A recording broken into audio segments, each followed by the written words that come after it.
అల్లర్లతో అమెరికాలోని Los Angeles నగరం అట్టుడుకుతోంది.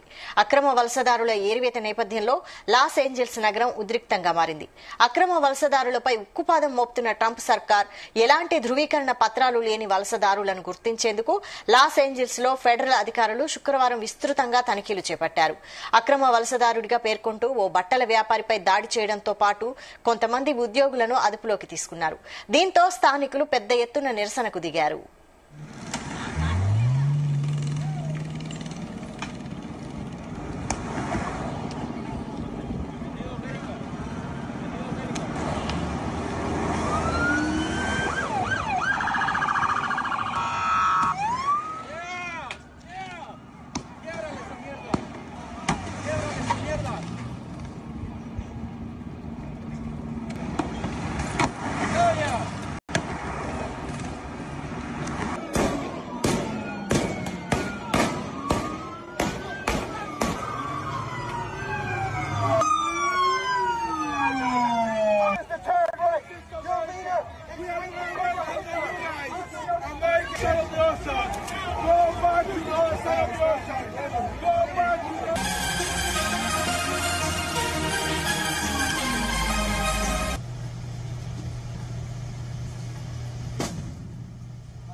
వందల సంఖ్యలో ప్రజలు అక్కడ గుమిగూడారు. ప్రభుత్వానికి వ్యతిరేకంగా నినాదాలు చేస్తూ రోడ్లపైకి రావడంతో ఉద్రిక్త పరిస్థితులు నెలకొన్నాయి. ఘటనా స్థలానికి పోలీసులు చేరుకుని లాఠీలు, టీయర్ గ్యాస్ తో ఆందోళనకారులను చెదరగొట్టారు. సర్వీస్ ఎంప్లాయీస్ ఇంటర్నేషనల్ కాలిఫోర్నియా అధ్యక్షుడు డేవిడ్ హ్యూర్డాను కూడా అధికారులు అదుపులోకి తీసుకోవడంతో ఆందోళనకారులు మరింత రెచ్చిపోయారు.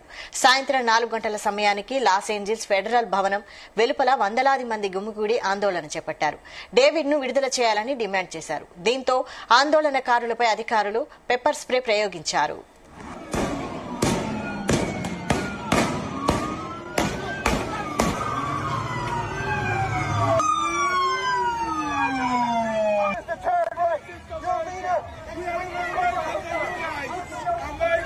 అక్రమ వలసదారుల ఏరివేతకు అమెరికా సర్కార్ తీసుకుంటున్న చర్యలో భాగంగానే తాము అరెస్టులు చేస్తున్నట్లు ఫెడరల్ అధికారులు తెలిపారు.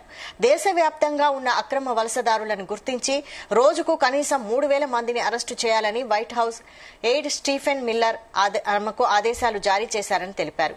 ఈ ఆపరేషన్ లో భాగంగానే 3 సెంట్రల్ లాస్ ఏంజల్స్ ప్రదేశాల్లో ఏజెంట్లు 4 ఫెడరల్ సెర్చ్ వారెంట్లను అమలు చేశారని చెప్పారు.